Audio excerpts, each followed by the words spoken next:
class.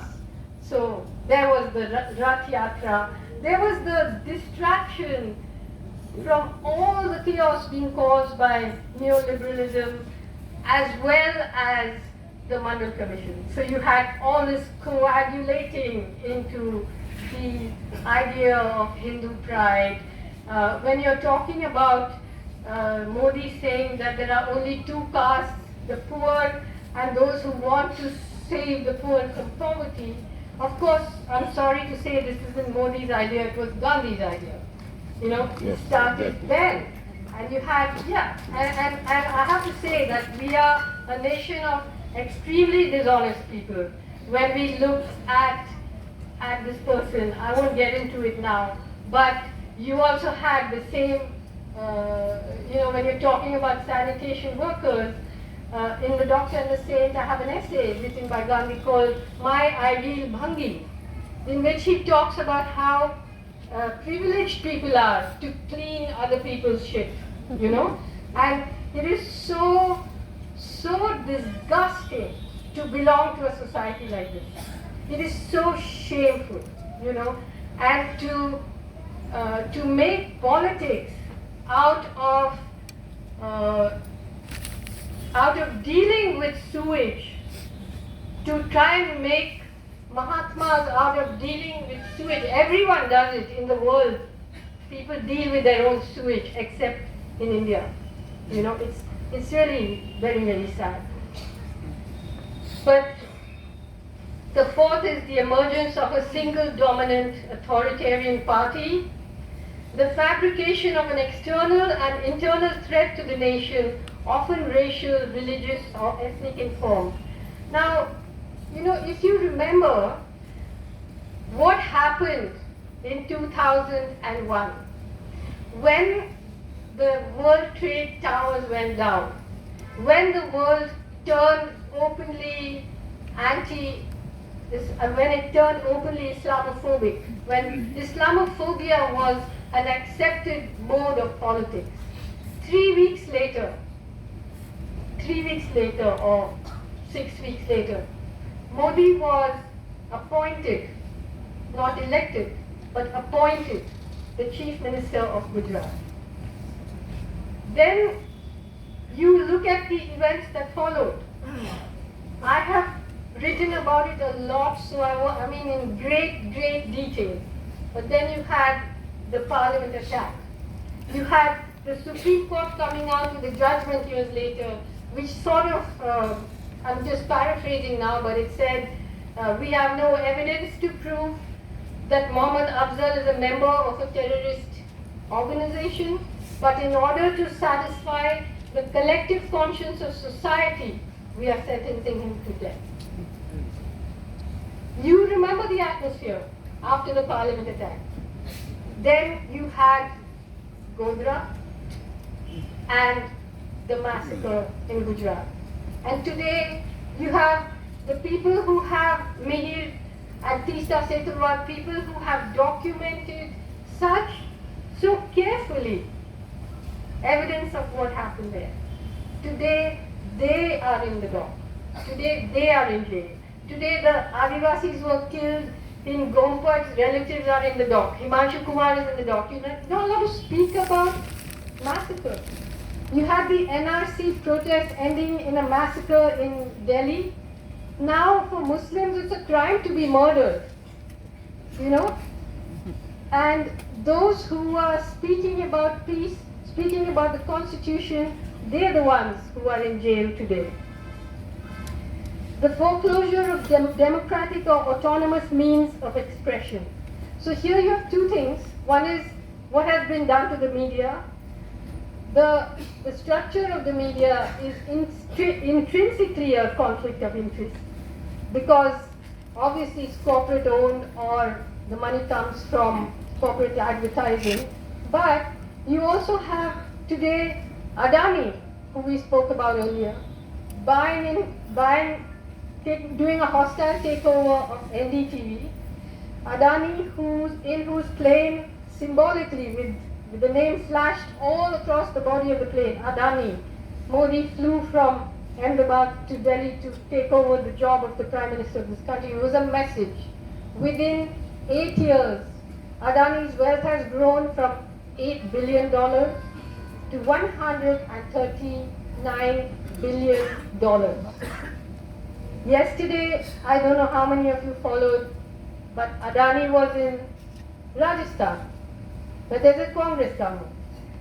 And if you look at the body language of the politicians bowing to him, Adani ho, Ambani ho, Amit Shah का बेटा जय शाह हो, यहाँ पे स्वागत है आपका, ठीक है? So it's the equivalent of the hostile takeover of NDTV. You have this entire project of fascism is underwritten by corporate capital. And Adani, you cannot become the second richest man in the world in 7 years. You cannot, unless you're merged with the state, unless you are the state, unless laws are being written to facilitate that. So there is this issue. Now, if you look at it a little closer, the media, I mean, all of us know. I was just telling someone yesterday that all of us talk about the news.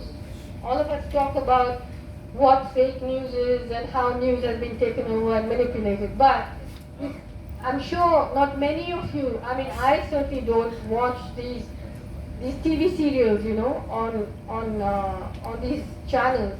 But even if you're walking past one and walking from one room to the next, in every frame there is the signaling of fascism. In every frame. And that is far stronger than fake news. I'm a writer and I know that fiction is stronger than fact, because it addresses something at some other level. So okay, the news, but then we have the machinery. The other way we express ourselves is through voting. So you have the machinery of voting now. I'm not talking just about the EVM, but look at the funding. The electoral bonds, which has made entirely anonymous how political parties can be funded. And now they've changed, I think yesterday only, they changed the laws of CSR, corporate social responsibility, to make them more opaque so that money too can go to political parties. So you have, on the one hand, a political party that's not counting Adani's money, but whether Adani is a politician or the politicians are corporations, we leave that matter for another day, but not counting Adani's money, I'm saying, you have such a hugely rich political party. Demonetization hit the working class, it also hit all political parties. They were just emptied out, So now you're watching elections, it's like watching a BMW racing a bullock cart. Economically, the only thing is that bullock carts and cycles can go to places that BMWs can't go into. So that's our hope, that's our hope. Eighth is the existence of street fighting elements or militias to intimidate and terrorize, and in some cases murder opposition forces. Here also I don't need to tell you what I'm talking about, but also to understand that these militias are now, again, the whole new recruitment policy for the army. What happens to those people after they serve 4 years? Who do they then serve? And there are also schools, training schools, universities being started by Hindutva Samaparivar people to train people to get into the army. So again you have the privatization not just of violence, but the privatization of trained armed cadre, which is what we have to think about. And of course, the ninth is the militarized rhetoric of masculinity, anti-feminism, casteism. And the 10th is paranoia. And paranoia is Pegasus, okay? Not just spying on you, not just spying on you, but taking over your identity and then manipulating it. I was telling our friends today that, speaking in this hall and speaking at the Delhi Press Club often makes me so sad, because the people who used to organize these events, the people with whom I was sitting at this table, are all in jail today. Some of the greatest minds in our country are in jail today. So I'm just going to end with a 3-minute reading, because believe me, I'm a better writer than I am a speaker. But this is just, it's an essay called The Graveyard. Actually, it was a lecture called The Graveyard Talks Back. And it's about, it's a lot to do, it's from this book called Azadi, Fascism and Fiction and the Freedom in Time of the Virus. But it's about writing and writers and language. A lot of the essays are here about how in India language was partitioned before the land was partitioned, into Urdu and Hindi, and how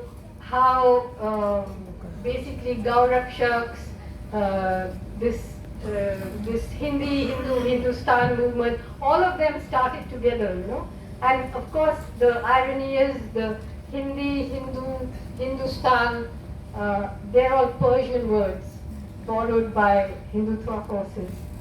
But, I'm just going to talk, it's just a little passage about writing and fascism. In the previous part, I'm talking about how, what is being done to the imagination of writers. And I mention all of this only in order to think aloud about how this continuous, unceasing threat affects writers and their writing. Each one of us reacts differently, of course. Speaking for myself, as the pressure mounts and the windows are shut, one by one, every cell of my writing brain seems to want to force them open again. Does that shrink writers or expand them, sharpen them or blunt them? Most people, I imagine, believe it would restrict a writer's range and imagination, steal away those moments of intimacy and contemplation without which a literary text does not amount to very much. I've often caught myself wondering, if I were to be incarcerated or driven underground, would it liberate my writing? Would what I was writing become simpler, more lyrical perhaps, and less negotiated? It's possible, but right now, as we struggle to keep the windows open, I believe our liberation lies in the negotiation. Hope lies in texts that can accommodate and keep alive our intricacy, our complexity, our density, against the onslaught of the terrifying, sweeping simplifications of fascism. As they barrel towards us, speeding down their straight, smooth highway, we greet them with our beehive, our maze. We keep our complicated world with all its seams exposed alive in our writing. After 20 years of writing fiction and non-fiction that tracks the rise of Hindu nationalism, after years of reading about the rise and fall of European fascism, I've begun to wonder why fascism, although it is by no means the same everywhere, is so recognizable across histories and cultures. It's not just the fascists that are recognizable, the strongman, the ideological army, the squalid dreams of Aryan superiority, the dehumanization and ghettoization of the quote-unquote internal enemy, the massive and utterly ruthless propaganda machine, the false flag attacks and assassinations, the fawning businessmen and film stars, the attacks on universities, the fear of intellectuals, the specter of detention camps, and the hate-fueled zombie population that chants the Eastern equivalent of Heil, Heil, Heil. Is also the rest of us, the exhausted, quarreling opposition, the vain, nitpicking left, the equivocating liberals who spent years building the road that has led to the situation we find ourselves now, and are now behaving like shocked, righteous rabbits who never imagined that rabbits were an important ingredient of the rabbit stew that was always on the menu. And of course, the wolves who ignored the decent folks' counsel of moderation and sloped off into the wilderness to howl unceasingly, futilely, and if they were female, then shrilly and hysterically at the terrifying misshapen moon. All of us are recognizable. So at the end of it all, is fascism a kind of feeling in the way anger, fear, and love are feelings that manifests itself in recognizable ways across cultures? Does a country fall into fascism the way a person falls in love, or more accurately, in hate? Has India fallen in hate? Because truly the most palpable feeling in the air is the barbaric hatred the current regime and its supporters show toward a section of the population. Equally palpable now is the love that has risen to oppose this. This was written at the time of the protests against NRC. You can see it in people's eyes and hear it in protesters' song and speech. It's the battle of those who know how to think against those who know how to hate. A battle of lovers against haters. It's an unequal battle because the love is on the street and vulnerable. The hate is on the street too, but is armed to the teeth and protected by all the machinery of the state. So eventually, I believe that what we are witnessing now is the hatred is knife. It's a sharp cutting knife. And we are the ocean. And a knife cannot cut the water. Cannot. So don't lose hope. Seriously, we just do what we have to do. And I just want to say one thing. Do not waste your energy on, we do have to hope that these political parties will get together and oppose the BJP, because those who are against Hindutva are not the same as those who are for Hindutva, but they are all for Adani.